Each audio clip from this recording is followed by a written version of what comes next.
এই ট্যাবু যেটা আছে এটা ভাঙতে হবে আমাদের। এবং আজকের যে প্রোগ্রামটা, এটা তো আসতে আমি ভয় পাচ্ছিলাম, কারণ বাংলাদেশে মাজার অথবা আলেম ওলামার মধ্যে যারা আহলে সুন্নাত ওয়াল জামাত বা সুন্নি কমিউনিটি যারা রয়েছেন, এই কমিউনিটির উপরে সংঘবদ্ধভাবে পলিটিক্যাল অ্যারিনা থেকে এবং কমিউনিটি জায়গা থেকে বিভিন্ন সোসাইটি থেকে ক্রমাগত অ্যাটাক চলছে। বিভিন্ন পার্সপেক্টিভ থাকতে পারে যে আওয়ামী লীগের আমলে আহলে সুন্নাত ওয়াল জামাত আওয়ামী লীগের সাথে অনেক বেশি ঘেঁষাঘেঁষি করেছিল, আবার এই বাইতুল মোকাররমে আহলে সুন্নাত ওয়াল জামাতের নামে যারা ছিল তারাই ছিল, বাকিদেরকে ঢুকতে দেওয়া হয় নাই।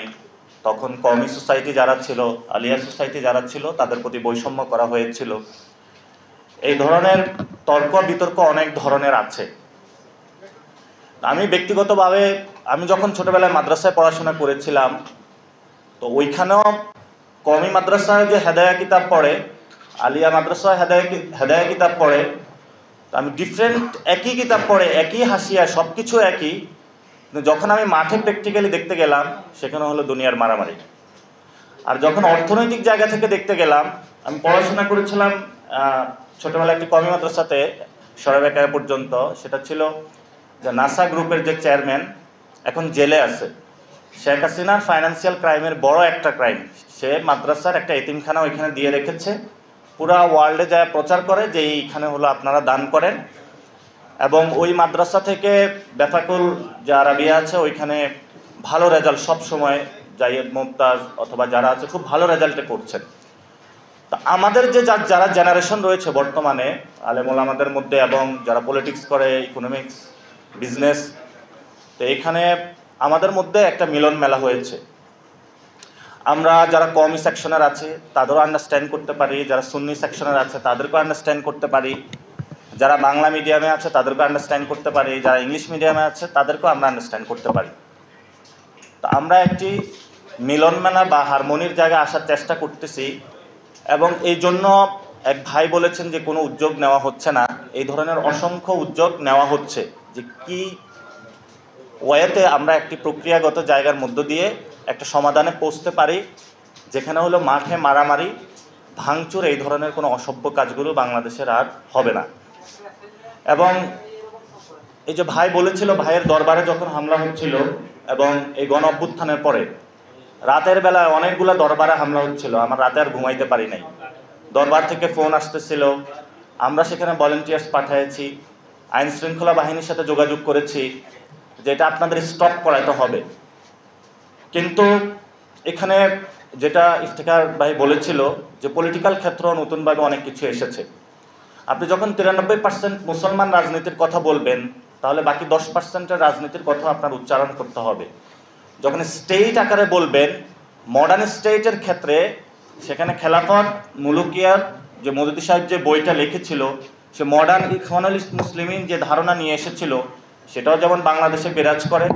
দেওবন্দি ধারার যারা রাজনীতি করেছিল, জমিয়ত ওলামা ইসলাম হিন্দ থেকে মাহমুদুল হাসান অথবা নদভী সাহেবরা, সেখানেও ওনাদের একটা ধারা বিরাজ করে। অথবা সুফিজম যারা ইসলাম এখানে বিস্তার করেছিল, তাদেরও স্টেট আইডিয়া আছে। আপনি যখন মধ্য এশিয়ার যে রাষ্ট্রগুলোতে যাবেন, বুখারা, সমরকন্দ, ওই দেশগুলোতে কিন্তু তারা এই ধারাগুলো দ্বারা অনেক বেশি ইনফ্লুয়েন্স। আবার যখন আপনি তার্কিতে যাবেন, তার্কির নাজিমুদ্দিন এরবাকান থেকে শুরু করে আজকে যারা ক্ষমতায় আছে, সেখানে বড় একটা অনুঘাতক হিসেবে সুফিজমের ওনারা কাজ করেছিল। কিন্তু সুফিজমে যারা চর্চা করে শান্তির এখানে বার্তা নিয়ে বাংলাদেশ সোসাইটিতে কাজ করছে, ওনাদের বড় একটি গ্যাপ মার্কেট হলো ওনারা স্টেট ফাংশনারি যে কাজ করে না, যেটা এক ভাই বললেন প্রতিষ্ঠান তৈরি করে না। তো তার্কিতে যেটা হয়েছিল, সুফিজমের শক্তিকে নিয়ে আর গুলেন মুভমেন্টের স্টেট মেকানিজম নিয়ে এরদোগান কিন্তু ক্ষমতায় গিয়েছিল, পরে দুইটার উপরে নির্মম হামলা চালিয়েছিল। আবার ইজিপ্টে যে গণতান্ত্রিক মুভমেন্টের মধ্য দিয়ে মুরসি যে ক্ষমতায় গিয়েছিল, এখানেও কিন্তু সুফিজমের বড় অবদান ছিল। আমার একটা ফ্রেন্ড আল আজহারে পড়াশোনা করতেছিল, তো তারা তাবলিগে গিয়েছিল, প্রান্তিক লেভেলে যারা ছিল কৃষক সোসাইটির মধ্যে কিন্তু ইখওয়ানুল মুসলিমিনের ওই ধরনের কাজ ছিল না, সেখানে প্রান্তিক লেভেলে সুফিজম তাবলিগের কাজটা অনেক বেশি ছিল। সো আমাদের এই বর্তমান পরিস্থিতিতে দুইটা কনটেক্সট বুঝতে হবে, একটা হলো সোশ্যাল কনটেক্সট, আরেকটা হলো আমাদের এই যে পলিটিক্যাল অ্যারিনাতে যে রাজনৈতিক যে দলগুলো রয়েছে অথবা স্টেট কনটেক্সটে রয়েছে। তো সোশ্যাল কনটেক্সটে কিন্তু এই ধরনের এডুকেশন সিস্টেমে কিন্তু আমাদের একটা ডিভাইডেশনের পথে নিয়ে গিয়েছে।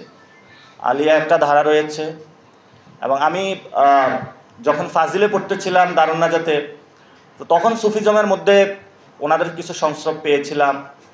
আবার যখন ছোটোবেলায় কওমি মাদ্রাসায় পড়েছি সেখানেও একটা সংস্রব পেয়েছিলাম। তো এক একটা ধারা এক এক রকম।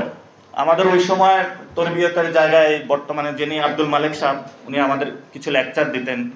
আবার যখন সুফি তরিকার যারা ছিলেন বড় বড় খাদেম আলেম ওলামা, তারাও আমাদেরকে লেকচার দিতেন। তো সোশ্যাল কনটেক্সটে তো বাংলা মিডিয়াম, ইংলিশ মিডিয়াম, আলিয়া, কওমি, নতুন করে আবার জামায়াত ইসলামী একটা এডুকেশন চালু করেছে তাদের এডুকেশন সোসাইটি নামে, কিন্ডারগার্টেন দিয়ে, যেটা হলো একদম নবিশ বাচ্চাদের দিয়ে। অসংখ্য ধরনের এই ধরনের বাংলাদেশের এডুকেশন সিস্টেম নিয়ে এসে আমাদের সোসাইটাল আকারে, যেখানে আমাদের সোশ্যালের একটা বড় ইনস্টিটিউশন এডুকেশন সেক্টর, সেখান থেকে তো আমাদের ডিভাইডেশনটা শুরু হয়ে যায়। এবং আমরা যখন মাদ্রাসায় পড়াশোনা করতাম সেখানে হলো মুনাজারা হতো। মুনাজারার টপিক থাকতো কাদিয়ানি বনাম যে সুন্নি, এটা নিয়ে বড় একটা ধুমধাম করে হলো সেখানে হতো। তার পরবর্তীতে অনেক ব্যানার গঠিত হলো বাংলাদেশের খতমে নবুওয়াত, সেখানেও দেখলাম অনেক মারামারি হলো, কাটাকাটি হলো। বড় হতো সেখানে যে মিলাদ কিয়াম জায়েজ আছে নাকি নাই, তারপরে হলো আপনার কবরের কাছে গিয়ে সে প্রার্থনা করবে নাকি করবে না, তারপরে হলো, এবং এর মধ্যে আরেকটা জিনিস এসেছে যেটা হলো লাল সালুর কথা বলেছে, যে আমরা যখন মাদ্রাসা পড়তেছিলাম সেখানে একদিন দেখলাম হুট করে একজন হলো পীর দাবি করে বসলো, এবং পরবর্তীতে ওইখানে একটি মাজার তৈরি হয়, এবং সেই মাজারের সংস্কৃতির মধ্যে এগুলো বলতো কেমন যেন, সেখানে নারী পুরুষ মানে ড্যান্স নৃত্য সব কিছুই ছিল। তো উনি কিন্তু মাজারের নাম দিয়ে ওনার ব্যবসাটা চালিয়েছে।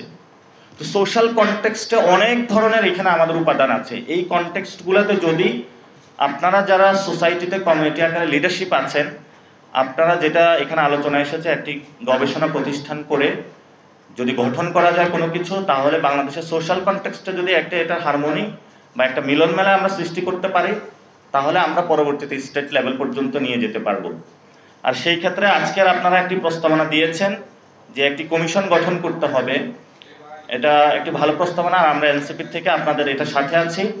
বাংলাদেশে আসলে এই মাজার খানকা এই রিলেটেড একটি কমিশন গঠন করা প্রয়োজন, যেই কমিশন গঠনের মধ্য দিয়ে কনফ্লিক্ট যেগুলো হবে সেগুলো রেজুলেশন হবে, এবং আমাদের সোশ্যাল হারমোনিতে কীভাবে সোশ্যাল কনটেক্সট থেকে স্টেট পর্যন্ত যাওয়া যায় সেই ক্ষেত্রে আমরা একটি ওয়ে আউট বের করতে পারবো।